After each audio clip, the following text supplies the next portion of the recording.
errado comparar o orçamento do Estado com o orçamento doméstico. Na sua casa, verdade, se você gastar mais do que você tem, você vai cair no cheque especial, os juros é muito alto, é uma bola de neve, então você tem que se controlar. Isso vale para a sua vida privada. Isso vale, em alguma medida, precariamente, mas também para estados e municípios. Mas não vale para o governo federal. É mentira. Com o governo federal, diferente de todos esses entes, das famílias, das pessoas físicas, dos municípios, dos estados, o governo federal tem a prerrogativa de emissão de moeda. E, na verdade, essa prerrogativa diferencial, que é a emissão de moeda, permite, né, através de uma soberania monetária, permite ao governo federal controlar a sua política monetária, a sua política fiscal, a serviço dos interesses de determinada classe. Até aqui a gente tem visto qual é o interesse. Sem nenhuma ilusão de que a gente vai poder alterar a política monetária do governo, sem alterar a correlação de força, sem alterar a própria questão do poder no país. Mas desde já é necessário deixar claro, a gente não vai poder aprofundar esse debate agora, mas pelo menos a gente deixa essa reflexão de que a ideia de que o Estado está falido é uma falácia. E a maior prova disso é o Henrique Meirelles defendendo a emissão de moeda como medida emergencial para a crise. Eu disse o Henrique Meirelles. A Folha de São Paulo, desculpa, eu tenho que citar o nome, mas a Folha de São Paulo, no editorial da semana passada, mostrou um teórico a favor e um teórico contra a emissão de moeda nesse momento. Ou seja, até alguns setores da burguesia estão admitindo isso.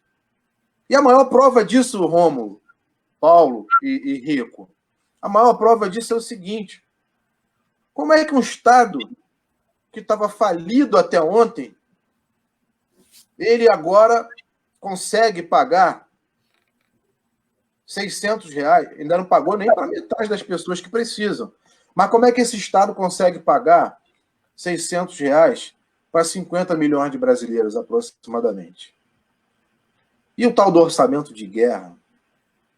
Então, isso mostra o seguinte: quando é necessário, quando tem interesse, é possível, surgiu o dinheiro. Surgiu o dinheiro. Então, isso prova de uma vez por todas que esse discurso da austeridade não passa de um engodo para justificar o arroxo da classe trabalhadora, e todas essas políticas de contra-reforma elas só têm um objetivo, admitido, inclusive, por alguns capitalistas, que a gente pode entrar em outro debate, que é o seguinte: o objetivo ali é aumentar o desemprego para diminuir o poder de barganha dos trabalhadores e rebaixar o nível dos salários no país. Foi o que eles conseguiram fazer a partir do golpe de 2016, em grande medida por contradições e por vacilações do próprio projeto democrático popular, que não pode, em maneira nenhuma, se reapresentar como solução para nada nesse país, infelizmente, nem agora, nem nas próximas eleições, como querem fazer acreditar. Temos a defesa da unidade de ação, da mais ampla unidade de ação contra a extrema-direita, contra o governo federal, mas a gente precisa fazer também esse balanço. O que foi a greve geral no governo Temer, de 28 de abril, e que depois foi sabotada por todas as centrais logo em julho. Então, os trabalhadores têm que ter algum aprendizado com isso. E aí eu quero concluir agradecendo o convite, colocando à disposição para sempre que precisar, e dizendo, como insiste o nosso camarada Sidney, mas só que eu acho que essa frase dele está mais atual do que nunca, que é necessária a ofensiva ideológica. Essa ofensiva ideológica, Rômulo, Rico, e pessoal que ainda está assistindo até essa hora, essa ofensiva ideológica pressupõe romper com todo esse revisionismo histórico da direita, dos conservadores, que buscam apresentar os comunistas como aqueles que atrapalharam o livre desenvolvimento da democracia capitalista no século XX. Temos que começar rompendo por aí. Mostrando que, na verdade, se no século XX a humanidade conseguiu alcançar algum avanço na luta contra o racismo, contra a discriminação censitária, que é a discriminação econômica, e contra a discriminação das mulheres, e também, né, contra o colonialismo, também nós não podemos esquecer, se teve esses avanços, foi graças ao movimento comunista.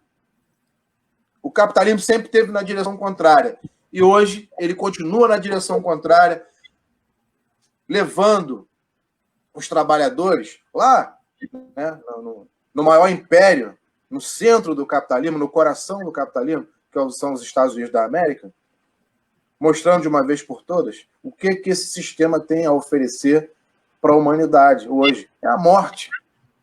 Afinal de contas, é o governo Trump o responsável pela maior quantidade de mortos no mundo. Então, como dizia Marx lá no manifesto, os comunistas precisam apresentar publicamente as suas propostas, revelar as suas verdades e não ter mais medo nem da sua história e nem dos seus inimigos.